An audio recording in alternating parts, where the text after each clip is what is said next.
On raconte qu'au commencement, la Terre n'était rien d'autre qu'une tache d'huile flottant et dérivant sur les eaux telle une méduse. Dans les hautes plaines célestes apparurent les 5 divinités autonomes, à leur tour suivies de 7 générations de dieux et de déesses. Parmi elles, un seul couple allait enfanter à la fois les îles composant l'archipel nippon que nous connaissons, ainsi qu'une grande partie des divinités appelées à régner sur cette nature encore sauvage. Ces dieux fondateurs avaient pour nom Izanagi et Izanami. Et c'est dans leur compagnie que nous allons plonger aujourd'hui dans la mythologie japonaise. Minasan, bienvenue dans le Japon de Doc Japan.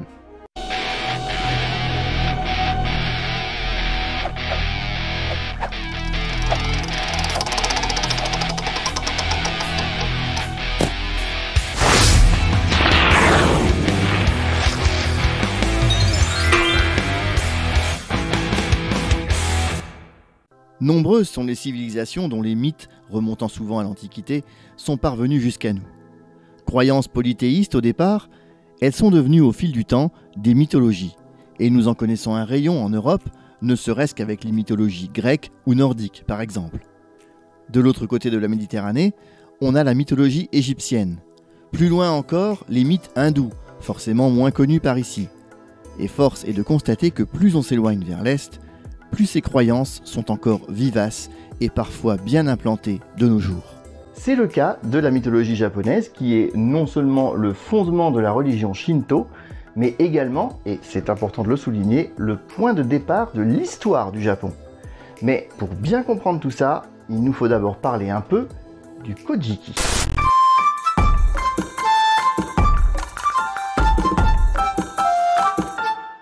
Rédigé à partir du 7e siècle, le Kojiki constitue le plus ancien recueil de chroniques du Japon. Mais plus que cela, c'est aussi le plus ancien ouvrage écrit dont on ait connaissance. Sa rédaction fut ordonnée par l'empereur Tenmu dans le but, je cite, de créer un compte-rendu historique véridique pour les générations futures. Comprenez par là que jusqu'alors, le Japon était un pays de tradition orale, c'est-à-dire qu'il n'existait aucune trace écrite de l'histoire du pays, et que tout se racontait oralement, avec les risques évidents de déformation que cela comporte. C'est pour cela que l'empereur Tenmu, inquiet qu'à force la vérité historique se perde ou soit falsifiée, involontairement ou à dessein, décide de faire mettre par écrit notamment l'histoire de la dynastie impériale. Bon, pour être tout à fait honnête, il semblerait qu'il en ait aussi un peu profité pour redorer son propre blason qui n'était apparemment pas très glorieux. Donc parler de falsification, dans son cas, c'est un peu l'hôpital qui... Vous voyez ce que je veux dire ? Toujours est-il que c'est là que mythologie et histoire se retrouvent confondues. Car selon la croyance toujours communément admise au Japon, les empereurs sont de descendance divine. En clair, ils ont pour ancêtre commun une divinité Shinto, en l'occurrence la déesse du soleil, Amaterasu. Descendance divine, soleil... C'est curieux, mais ça me rappelle vraiment quelque chose, pas vous? Et oui, on pense naturellement au roi Soleil, ce bon vieux Louis XIV, ou encore au pharaon égyptien, au dieu Ra.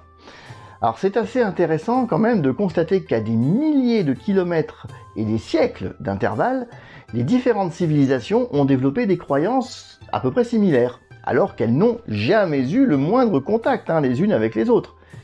Et vous allez voir que c'est pas fini, loin de là. Composé de 3 volumes, le Kojiki commence donc par raconter dans son premier tome les mythes liés à la création de l'archipel japonais, tandis que les volumes suivants sont consacrés aux différents empereurs qui se sont succédés à partir de Jinmu, premier descendant d'Amaterasu. Je reparlerai de cette dernière dans une future vidéo qui lui sera consacrée, mais il est temps de nous intéresser enfin à la naissance du Japon selon la mythologie et donc à ceux qui furent les parents d'Amaterasu, Izanagi et Izanami.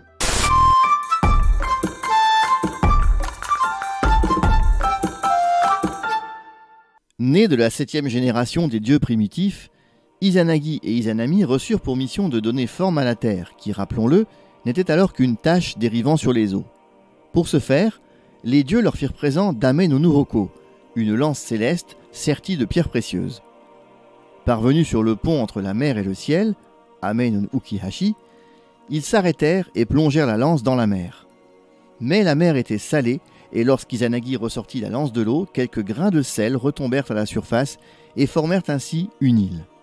C'est sur cette île qu'ils baptisèrent Onokoro, ou première terre ferme, qu'Izanagi et Izanami choisirent de s'installer pour fonder un foyer.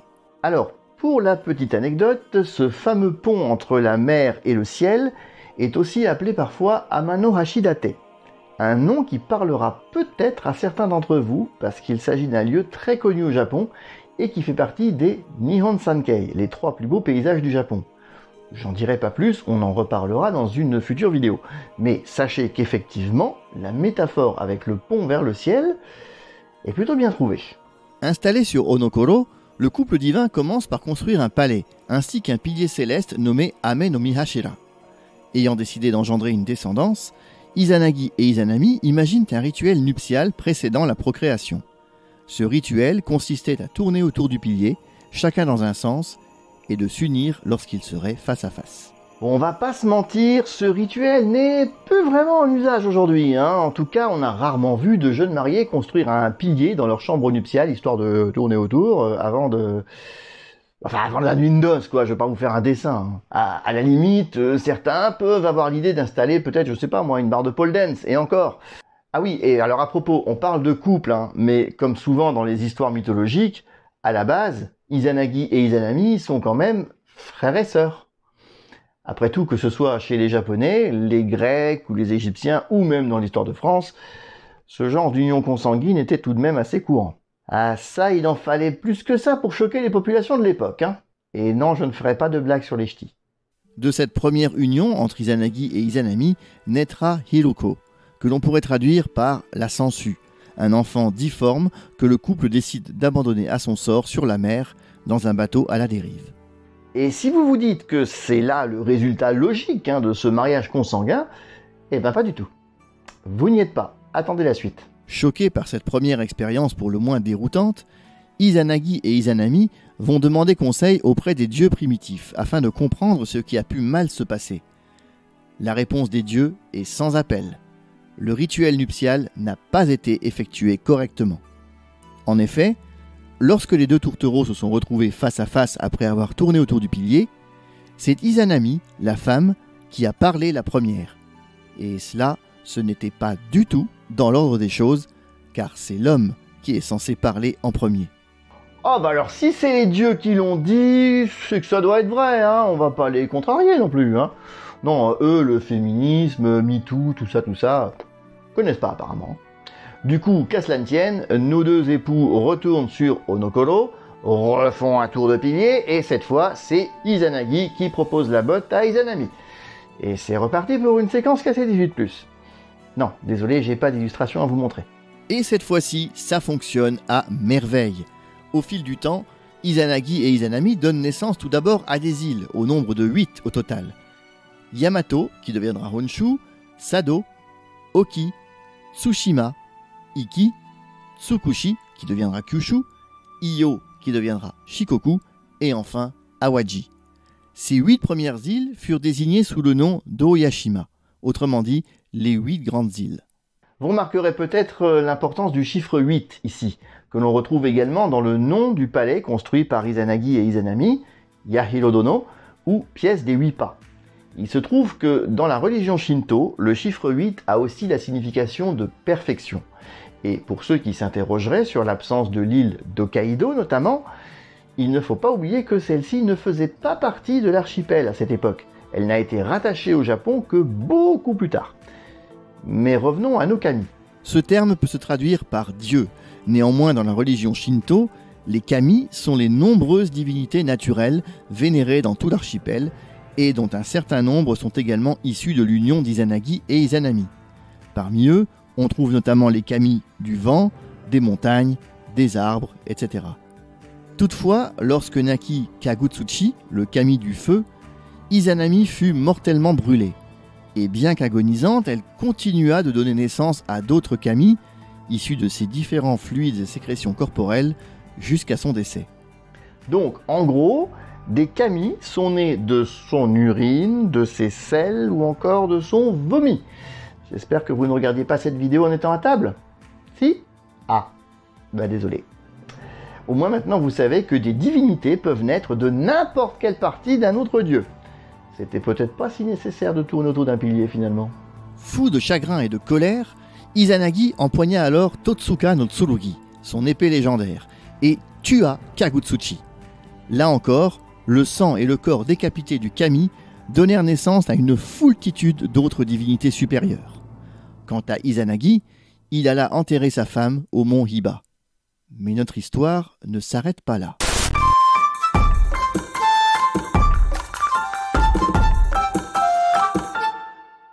Inconsolable après la mort de sa femme, Izanagi décide de ne pas en rester là et choisit de se rendre dans le royaume des morts, Yomi, afin de la ramener parmi les vivants.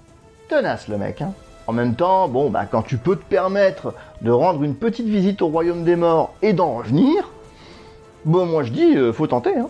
Parvenu dans les ténèbres de Yomi, Izanagi découvre que, malheureusement, sa dulcinée ne peut plus retourner dans le monde des vivants, car elle a déjà goûté à la nourriture du pays des ombres. Mais devant l'insistance d'Izanagi, elle accepte d'aller demander au dieu de faire une exception, à condition qu'en attendant, celui-ci promette de ne pas la regarder. C'était sans compter l'impatience d'Izanagi, qui, au bout d'un moment n'y tenant plus, arracha une dent de son peigne pour en faire une torche. Il découvrit alors avec horreur que le corps de sa bien-aimée Izanami était dans un état de décomposition avancée, en partie dévoré par les asticots et parasité en plus par 8 nouveaux kami à qui elle avait donné naissance. Pardon, vous étiez encore à table peut-être ? Ah, pas de chance. Sinon vous voyez que décidément non, il n'est pas nécessaire de tourner autour d'un pilier pour enfanter des kami. Ces 8 là sont en fait les kami du tonnerre. Oui, tous les 8. Oui, parce qu'après tout, elle a dû se dire qu'un seul, ça suffisait pas. Furieuse de voir qu'Izanagi n'avait pas respecté sa promesse, Izanami lança alors à ses trousses non seulement les 8 kami du tonnerre, mais également une foule de femmes plus laides les unes que les autres, les Yomotsu Shikome, afin de chasser son mari du monde de Yomi. Durant sa fuite, celui-ci parvint à se débarrasser tout d'abord des kami en jetant son bâton sur leur passage, puis au moment où il atteignait le passage de Yomotsu Hirasaka, séparant le monde souterrain de celui des vivants, il trouva un pêcher sur lequel il cueillit 3 pêches, qu'il jeta alors sur la horde qui le poursuivait, obligeant ainsi les Yomotsu Shikome à reculer dans le pays de Yomi. Donc, si je résume, le mec s'est débarrassé des 8 dieux du tonnerre en leur jetant un bâton dans les pieds et d'une armée de femmes en fureur en leur balançant des pêches. Et je parle bien des fruits, hein. Non, moi là, voilà, vraiment, je dis respect. Izanagi n'était pas tiré d'affaire pour autant, car Izanami elle-même, tellement folle de rage qu'elle en était devenue un démon, se rua alors vers lui à son tour. Izanagi n'eut alors pas d'autre choix que de pousser un immense rocher devant l'entrée de Yomi afin de lui barrer le passage. Ce rocher, connu sous le nom de Chigaeshi no Okami, était si énorme, dit-on, que même 1000 hommes ne pourraient le soulever. Aussi, depuis le monde de Yomi, Izanami menaça son mari de prendre chaque jour 1000 personnes du monde des vivants et de les étrangler jusqu'à ce qu'ils meurent. Ce à quoi Izanagi répondit que dans ce cas, il ferait construire 1500 huttes d'accouchement afin que 1500 nouvelles personnes naissent chaque jour. Ainsi, la mythologie explique-t-elle par cet épisode le cycle de la vie. C'est bien fichu quand même, non ? Et quand on y pense, là encore, cette histoire, ça vous rappelle rien ? Orphée, Eurydice, les enfers, tout ça ? Faut reconnaître qu'il y a vraiment des similitudes troublantes et pourtant, les Japonais ignoraient tout de la mythologie grecque. C'est bien le signe que dans toutes les civilisations, la vie et la mort ont fasciné les hommes de la même manière. Mais revenons à Izanagi parce que son histoire n'est pas tout à fait terminée. À son retour de Yomi, Izanagi décida de prendre un bain afin de se purifier dans l'embouchure de la rivière Hyuga, au nord-est de Kyushu. Ce bain est à l'origine de la naissance de nouveaux kami, issus de ses vêtements et de différentes parties de son corps. Comme quoi, il semblerait que même un dieu seul, et de sexe masculin qui plus est, puisse lui aussi donner la vie. Bon, à ce stade, moi, je cherche plus à comprendre, hein. De toute façon, dans les mythologies, quelles qu'elles soient, tout est possible.